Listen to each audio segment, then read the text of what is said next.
Kisah Api Penyucian, bagian pertama. Dikutip dari Api Penyucian Kesaksian Orang Kudus, diterjemahkan oleh L. Benedictus Giuseppe Maria dari naskah International Exhibition on Heaven, Hell, and Purgatory by Carlo Acutis. Beata Alexandrina Maria da Costa. Putriku, apakah engkau merasa rohmu mati? Akulah yang mengizinkan hal ini terjadi. Aku ingin jiwamu mati bagi dunia, tetapi lebih hidup dan lebih pantas bagi surga. Siksaan api penyucian yang engkau rasakan adalah benar. Api itu adalah kenyataan. Aku menyucikan dirimu, sehingga setelah kematianmu, engkau tidak perlu lagi diam di sana. Engkau akan langsung datang ke hadapanku. Demikian keinginan bundaku tersuci, agar kamu tahu apa yang diderita jiwa-jiwa yang kami cintai di sana. Wartakanlah hal ini ke seluruh dunia. Tanggunglah segala penderitaan. Persembahkanlah seutuhnya bagi mereka. Suatu hari pada April 1946, Alexandrina menerima ekaristi dari seorang malaikat, dan Yesus berkata padanya, "Lihatlah, apakah engkau melihat para malaikat turun? Mereka naik lagi dalam kelompok-kelompok. Beberapa menyanyikan himne-himne. Yang lain menuntun jiwa-jiwa yang keluar dari api penyucian. Dan mereka semua diselamatkan karena dirimu. Oh, penyambutan yang indah. Betapa besar sukacita yang dirasakan di surga. Betapa menyilaukan cahaya yang sangat terang benderang. Betapa indahnya hal itu." Yesus menambahkan, "Sangatlah berharga penderitaan korbanku dan mempelaiku. Sangatlah berharga menderita seperti ini dan mengorbankan segalanya untuk sebuah tujuan yang sangat bajik dan keajaiban yang sangat agung." Beata Anna Katarina Emmerich. Beata Anna Katarina Emmerich mendapatkan berbagai pengalaman mistik berkaitan dengan api penyucian. Yang paling pertama ialah ketika ia melihat seorang raja Inggris. "Aku dibawa ke atas sebuah gunung, tempat jiwa seseorang yang bercahaya dan memancarkan sinar seperti tembaga, diikat dengan sebuah rantai. Sewaktu hidup, ia adalah Raja Inggris dan memimpin perang melawan Prancis. Ia melakukan cara-cara yang mengerikan dan memiliki perangai yang sangat jahat. Aku paham bahwa ibunya lah sumber perilaku jahatnya itu. Ia menghancurkan semua gambar-gambar dari perawan Maria Terkudus. Dan suatu waktu, ketika lewat di depan patung perawan tersuci, ia pun ingin menghancurkan patung itu. Tetapi, ia merasakan sebuah emosi mendalam dan tidak ingin melakukan perbuatan itu lagi. Setelah pengalaman ini, ia bertobat dalam kepahitan dan berencana untuk mengaku dosa, tetapi meninggal karena demam hebat. Ia mendapatkan kerahiman Allah dan tidak meninggal dengan terkutuk.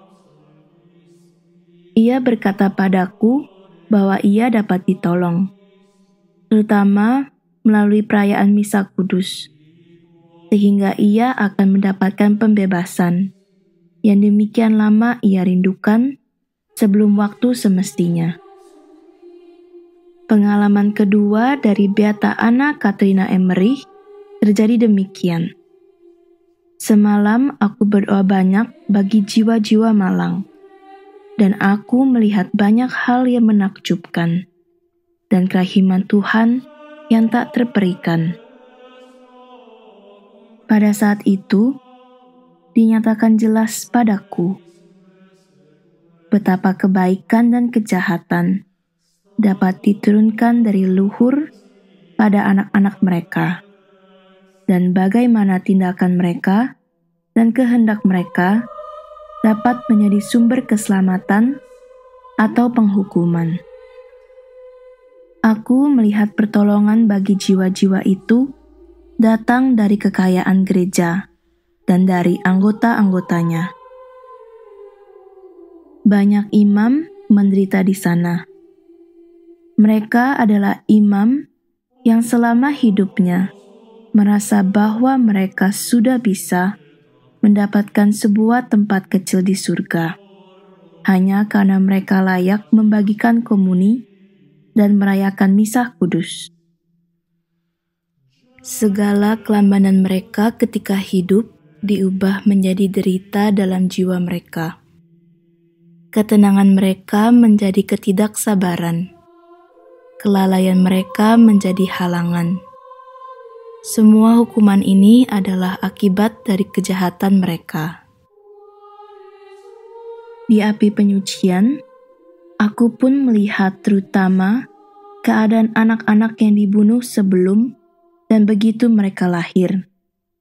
Hal ini adalah sesuatu yang tidak akan dapat aku lukiskan, walaupun aku dapat mengungkapkannya, dan oleh karena itu, aku tidak akan membahasnya. Beata Anna Maria Taigi. Banyak karisma yang dikaruniakan Tuhan pada Beata Anna Maria Taigi.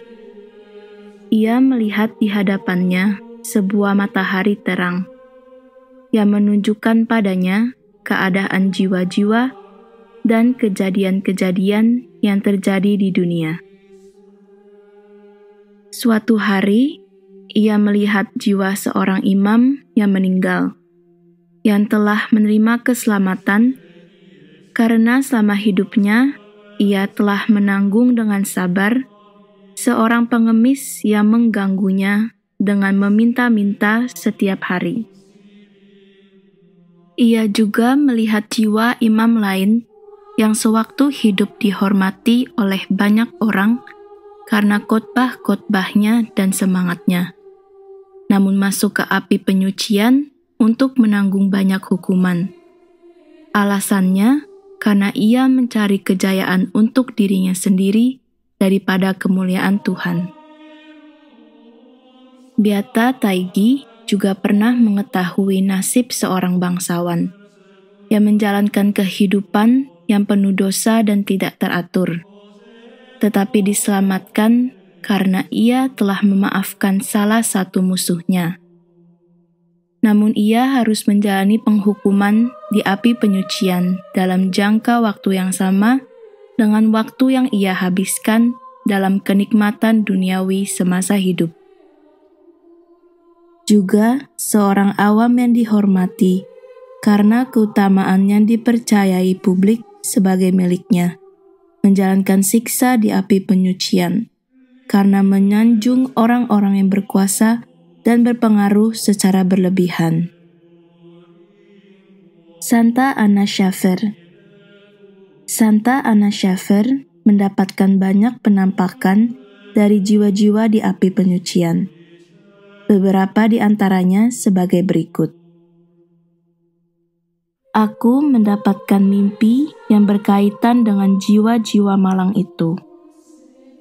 Aku nampaknya pergi mengunjungi seorang wanita yang sangat menderita. Sebuah perasaan menyakitkan mencengkram diriku.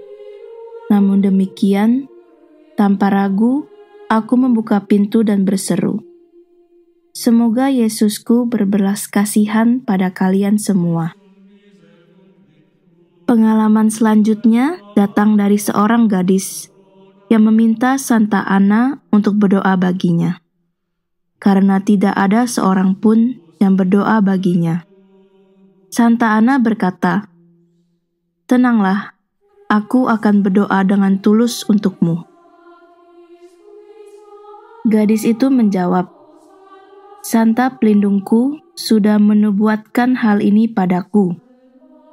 Sesungguhnya berkat dirinya, aku sudah mengetahui jauh-jauh hari penghiburan yang akan aku terima. Aku bermimpi sedang ada di api penyucian dan melihat jiwa-jiwa merasakan penderitaan yang tak terperikan. Tidaklah mungkin untuk menggambarkan semua penderitaan jiwa-jiwa malang itu. Aku juga melihat beberapa orang yang aku kenal, yang sudah meninggal beberapa tahun, dan masih sangat menderita." Pengalaman terakhir Santa Ana berkaitan dengan seorang wanita yang dikenalnya, yang telah meninggal beberapa tahun dan masih ada di api penyucian. Dalam mimpi, Santa Ana melihat wanita itu menanggung penderitaan yang tak terkatakan. Santa Ana berkata padanya, "Walaupun aku telah sangat menderita sampai saat ini, penderitaanku itu bukanlah apa-apa dibandingkan penderitaanmu. Penderitaanku terasa seperti embun yang segar." Wanita itu memohon dengan sangat pada Santa Ana, "Berdoalah bagiku." Santo Bede yang disebut Venerabilis. Santo Bede menceritakan bahwa Santo Versi, seorang rahib biarawan Irlandia, pernah melihat 4 macam api di api penyucian, yaitu kebohongan, keserakahan, perpecahan, dan ketidaksalehan. Santo Bede juga mencatat pengalaman Draitel, seorang awam yang meninggal namun hidup kembali.